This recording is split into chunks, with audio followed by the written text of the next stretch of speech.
Sugeng enjang para pemirsa, ketemu malih kalih kula Ajeng Widyaningrum.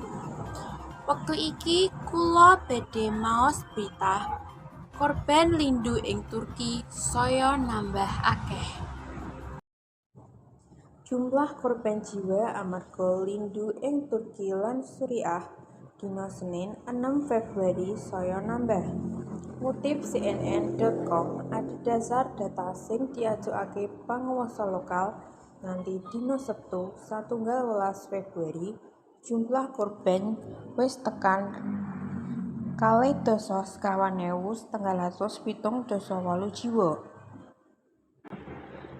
Saka korban kasebut, 2.606 gangsal jiwa ditemokake ing Turki.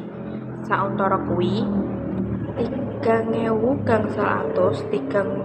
jiwa liyane ditemokake ing Suriah. Lindhu kuat kanthi magnitudo 7,8 nyebabake Turki lan Suriah dina Senin kepungkur. Para penyelamat sing wis sawetara dina ing lemah kena pengaruh suhu sing adhem lan kesel banget.